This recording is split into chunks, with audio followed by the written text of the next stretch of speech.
The topic that I will explore here is connect, the connect aspect of STEAM.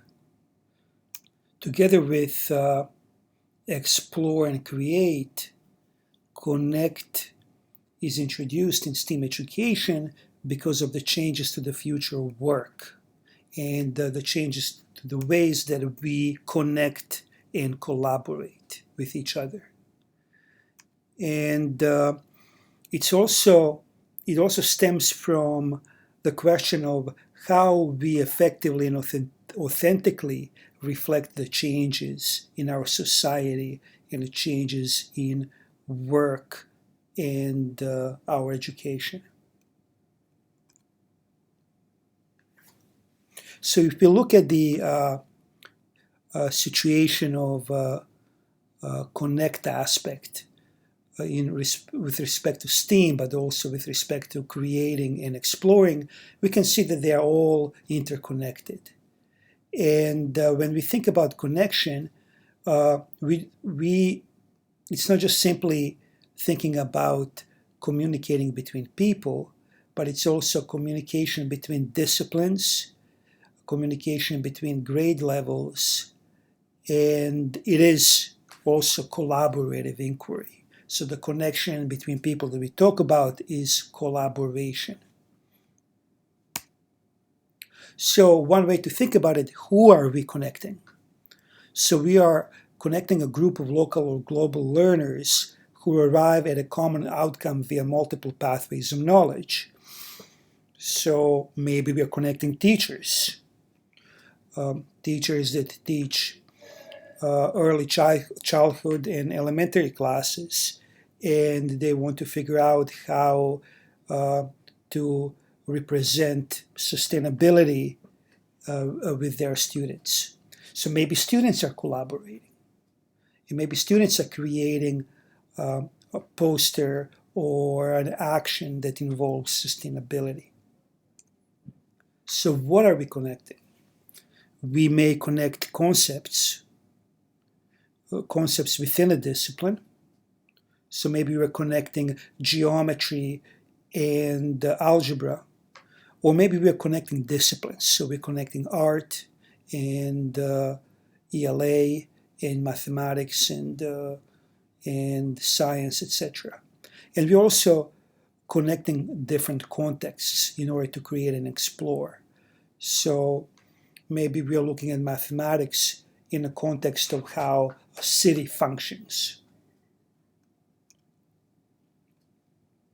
So some of the examples of connect in STEAM that I have used in my practice and developed with my students over years and with my colleagues are the math trail that people who have enrolled in my undergraduate classes have seen. And by the math trail, I mean a sequence of stops along a pre-planned route on which students examine mathematics in their community. So it's a way to combine problem solving, making connections, communication, and applying skills. All these together makes a math trail.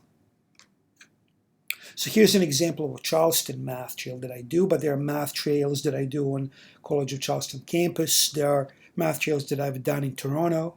My colleagues do math trails in Chicago, in New York, in California, etc. So this is in downtown Charleston, and it starts from downtown and goes all the way to through downtown and ends on our campus, College of Charleston. And you can see here, it's the series of stops. So what do we do? We connect disciplinary concepts. So we connect measurement, geometry, algebra, data and probability, numbers and operations. And we also connect process standards. Here I give South Carolina process standards, which are very similar to Common Core practices. So students here, because they are looking at mathematical connections on a trail, on a path, they reason contextually and also abstractly.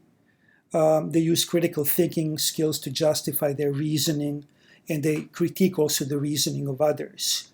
Okay. So, for example, what is the name of this shape? How do you know that this shape goes within a particular category, etc.? And then you identify different structures and different patterns. So here's an example in geometry. So that also connects to thinking contextually. So this is an example of iron work that we see a lot in Charleston.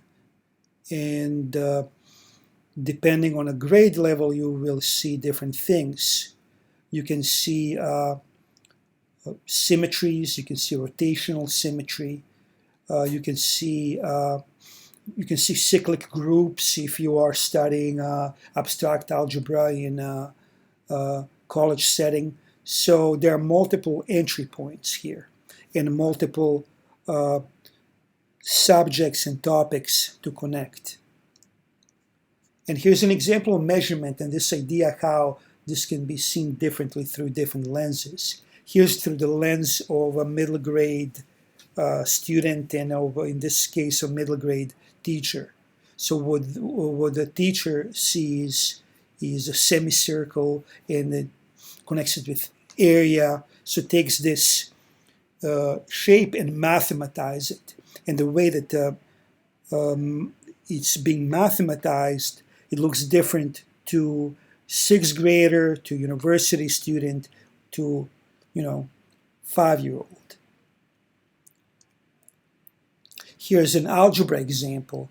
The top of the picture shows bricks, and students can be asked about how the number of bricks grows as we move vertically upward. So we can see here that every time it looks like maybe a half a brick is being added. So we can ask them, okay, what does this look like when we add 10 rows? How about 20 rows, etc.? Again, connecting the idea of geometry and patterns in algebra. So we are connecting disciplines and we're connecting grades in this case. We're connecting art, we're connecting science, history, architecture too, the community connections who built these buildings, who can afford to live in certain area, etc. And again, it connects disciplines because it's an authentic experience. So this idea of connect coming out of authenticity. And grades are connected. Again, this can be done with grades K all the way through college. So here's an example of art gallery walk that I do with my students. This is from Halsey Institute of Contemporary Art, and Lonnie Hawley is an outsider artist who takes he finds different objects and repurposes them, and here he created an art piece called Not Olympic Rings. And in a natural history museum, students generate questions and connect them to their formal mathematical knowledge. So the idea is that connection happens in authentic contexts and in the contexts that students are usually exposed to. Here's an example of a measurement and scale in Museum of Natural History. Here's an example of algebra and geometry. Here's a shell, and it has a spiral pattern. What can you tell me about this spiral? What kind of patterns do you see? How many chambers are there as a function of turns, etc. Here's a question about exploration. Are there any triangles here? Students often say that this shape here is a triangle. Is it? What makes this a triangle? And here you can connect this with communication. And if this shape were a triangle, what can you tell me now about the sum of the angles within this shape? Another aspect of connection is connecting areas that seem to be far away from each other, like mathematics and poetry. So here's an example of a poem called My Universe. So within a circle of 1 meter, I sit alone listening to classical music. Within a circle 10 meters large, I am in my garden picking tomatoes, teardrop and indigo rose, and then the pattern continues. And so there's a circle of 10 kilometers, and then at the end, it keeps going and going, and within a circle of 100 million kilometers large, I see Venus dance around the sun. And then within a circle 10 billion kilometers large, I wave goodbye to our sun and say hello to the universe, etc. So when we look at poetry, in order to interpret poetry, it can be an individual effort, but it can be a collaborative effort.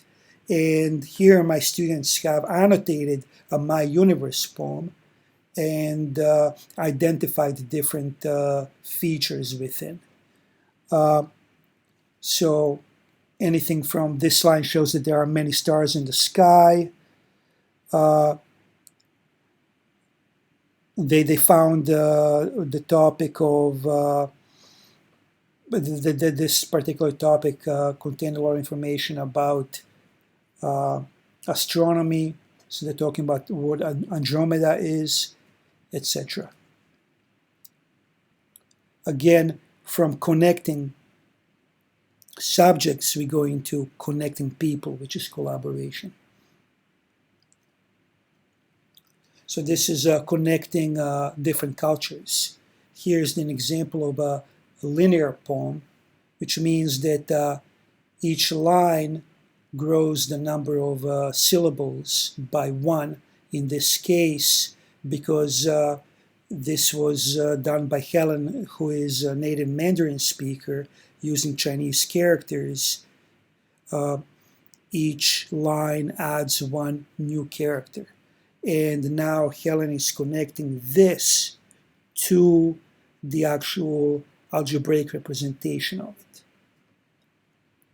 And she's also connecting this to English language by offering us a translation of the poem.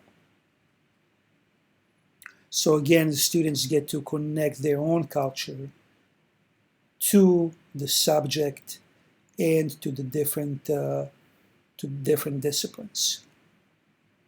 And here's an example of poem in Arabic. And again, Emina gave a representation of a poem, and we can see that the number of words decrease exponentially. And here's the formal mathematical representation. And then again, you connect it to the meaning in English by offering, in this case, she offered a quick summary of the poem. And students can analyze it in many, many different ways. So mathematical compositions is another example of STEAM that I do in my classes. And students create sequences of notes in music platforms.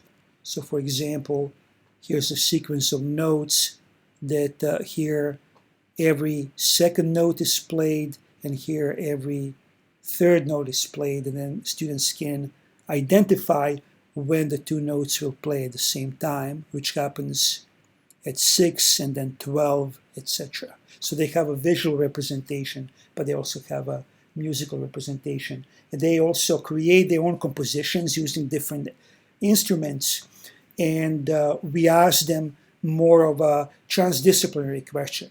We don't ask them, why is your composition mathematically correct? We ask them, is this a good composition? Why? How can you make your composition better? Etc. So here's again the composing together. Students create compositions based on mathematical rule, and then also students name the composition, and they explain how they use math and music together to create their composition and to make their composition better. Here are some other tools that you may want to use for Collaborate. You saw that I used the program here that I used is called Online Sequencer, and it's a free program. And people use Seesaw, Padlet, Coggle, ClassDojo. Earlier with poetry, you saw the example of students collaborating just using a Google Doc.